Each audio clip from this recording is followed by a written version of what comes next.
All right, guys, the 38 letters from John D. Rockefeller to his son, John. Oh, it doesn't say, it just says to his son. We're on letter number 20.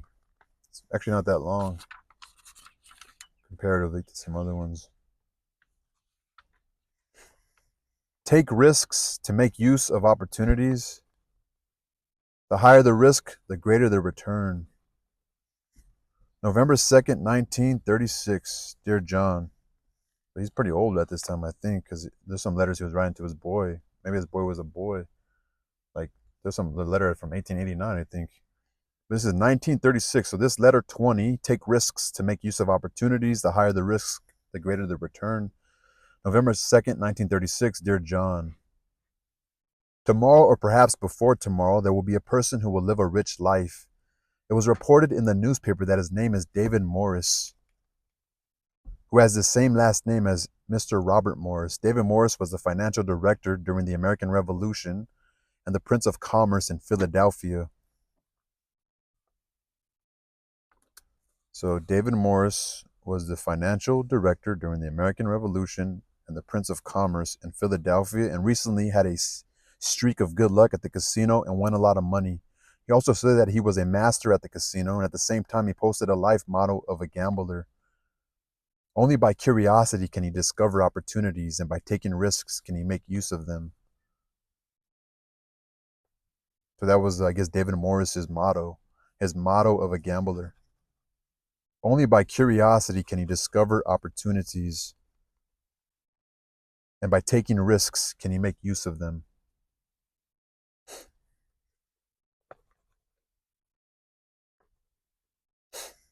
You know, I always disagree with people who are addicted to gambling, but I cannot help but admire this gentleman. I even believe that with his philosophical wisdom in mind, he might become a very successful businessman, an excellent gambler if he joins the business world. I make such an appreciative assumption not to say that good gamblers will become good businessmen. In fact, I hate those who treat the industry as casinos, but I do not disagree with the adventurous spirit because I know a rule. The higher the risk, the greater the return. For everyone sailing in the business sea is the greatest adventure that life can provide him. The higher the risk, the greater the return. For everyone sailing in the business sea is the great. So pretty much for everyone sailing. Also, the higher the risk, the greater the return. For everyone, sailing in the business sea is the greatest adventure that life can provide him. The trajectory of my life is a rich adventure. If I were to find out which adventure was most decisive and the most relevant to my future, it would be entering the oil industry. Before investing in the oil industry, our own bank agricultural product agency sales was doing a good job, and I was fully expected to become a big middleman if we were to continue. But all this were changed by Mr. Andrews, an expert in lighting. He told me, John, when kerosene burns, the light is brighter than any lighting oil. It will definitely replace other lighting oils. Think about it. Well, John, how big of a market will that be? If we can step foot into it, what will it be like? He's not asking me, saying, oh, like, what would it be like? Like, he's like pondering on it. It's a pretty big deal right here. Somebody, Mr. Adams, broke, like, he sparked an idea. Like, think about it. He sparked, like, ironically, kerosene lamp. He sparked a lamp in his thoughts. Sparked a light like a lamp in his thoughts. The more things I have, the greater the power. The opportunity is here. Letting it go is not just about money, but it also weakens your power in the arena of getting rich. I told Andrews, so he's responding to Andrews. Like, I can see what it would be like. We invested $4,000, which was a lot of money for us, and started an oil refining business. Yeah, crazy, you know. $4,000. Started an oil refining business. Oil refining.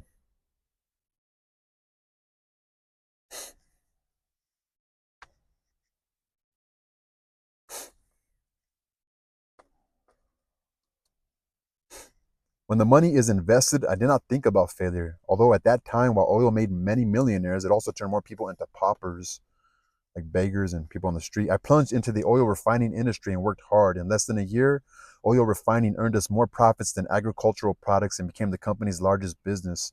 At that moment, I realized that it was courage and adventurous spirit that opened up a new way of making money.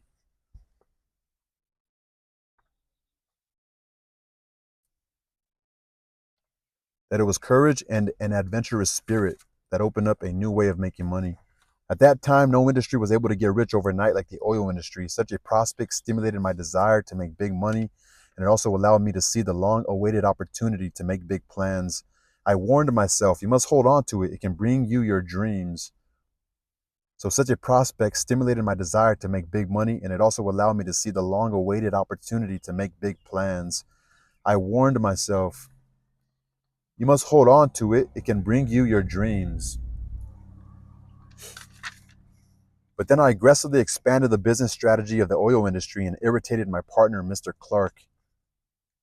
Clark is an ignorant, conceited, weak, and lacking courageous person. He is afraid of failure and advocates a prudent business strategy, which is completely contrary to my business ideology.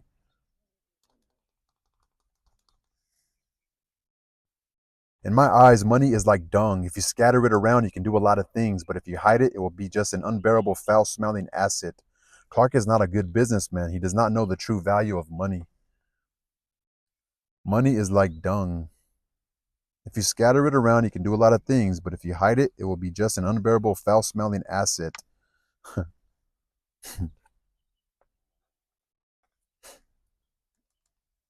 That's fucking insane. Money is like dung. It's true. It's insane, but it's true. Money is like shit.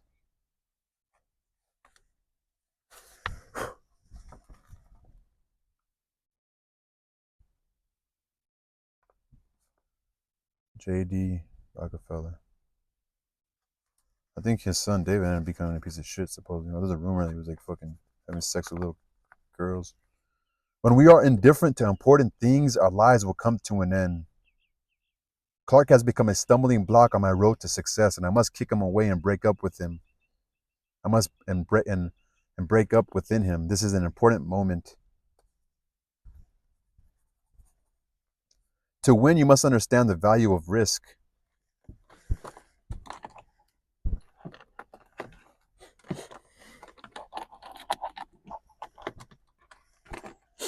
To win, you must understand the value of risk.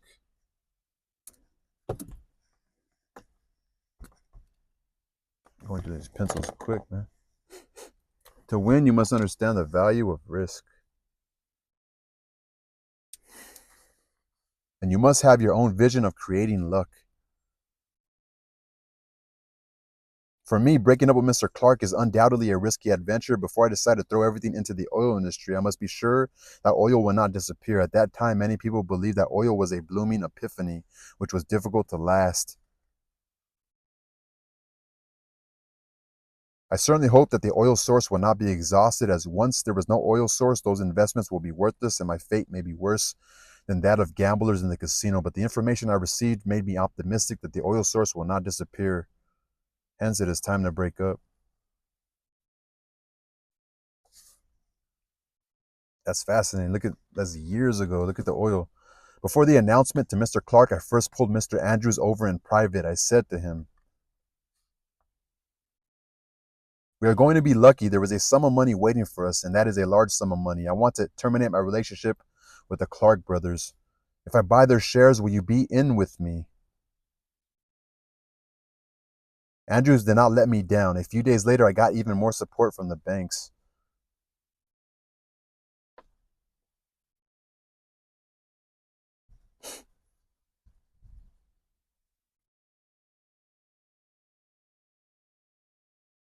In February that year, after a series of preparations, I proposed to break off with Mr. Clark.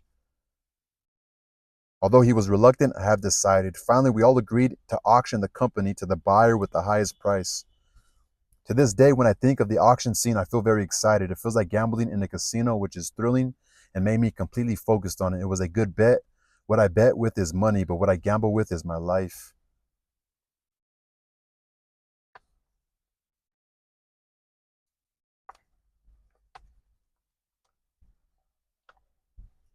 The company started the auction from $500, but it quickly climbed to several $1,000s and then slowly climbed to $50,000. This price has exceeded my estimate of the value of the refinery, but the bidding price continued to rise as it started to exceed $60,000 and then soared to $70,000. At this time, I began to fear. I was worried about whether the company created by me could still be bought back and whether it was valued that high. But I calmed down quickly and I warned myself at a lightning speed. Don't be afraid. Since you have made up your mind, you have to go forward.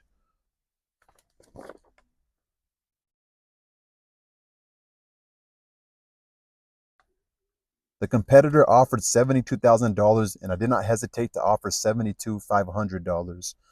So $500 more. At this time, Mr. Clark stood up and shouted, "I won't add it anymore, John. It belongs to you." Dear John, that was the moment that decided my life and I felt its extraordinary significance. The competitor offered $72,000 and I did not hesitate to offer $72,500. At this time, Mr. Clark stood up and shouted, "I won't add it anymore, John. It belongs to you." Of course, I paid a high price for buying out Mr. Clark. I gave Clark half of the agency's shares and $72,500, but what I won was freedom and a glorious future.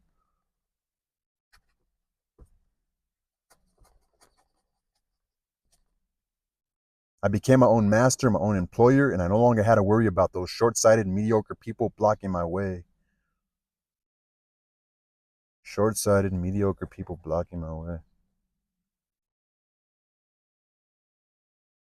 When I was 21 years old, I owned the largest refinery in Cleveland.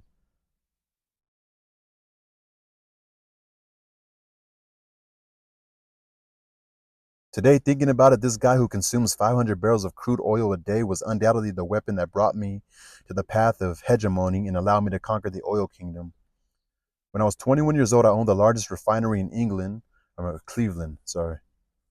When I was 21 years old, I owned the largest refinery in Cleveland and became one of the largest refiners in the world. Today, thinking about it, this guy who consumes 500 barrels of crude oil a day was undoubtedly the weapon that brought me to the path of hegemony and allowed me to conquer the oil kingdom. Thanks to that auction, it was the beginning of my success in life. It is almost certain that safety first cannot make us rich. If we want to get paid, we must always accept the necessary risks that follows. Isn't life like this? That's what he's asking. Isn't life like this?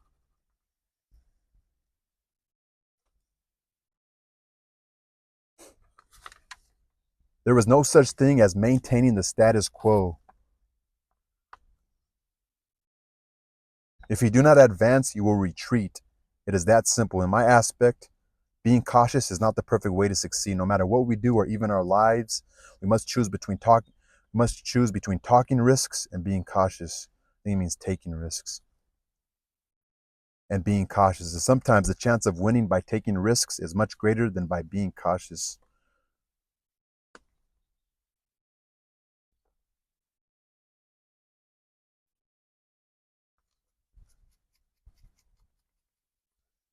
Merchants are chasers of profits and wealth. They rely on creating resources and obtaining resources from others, and even forcing others to give up resources to make themselves rich. Therefore, taking risks is an indispensable means for merchants to conquer the market.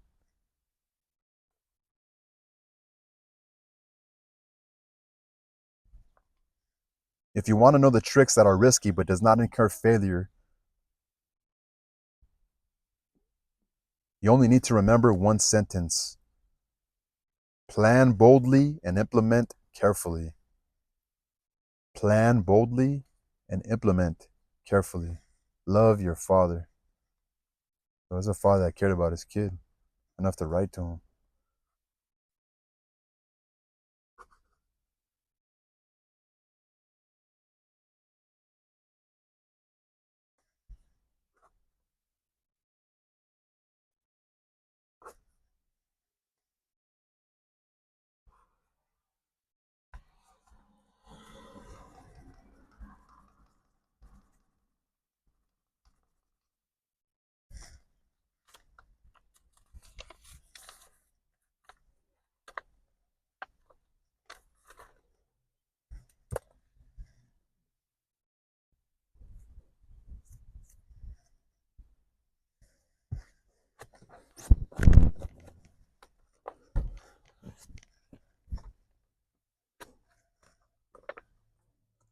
Don't bring your kid around here.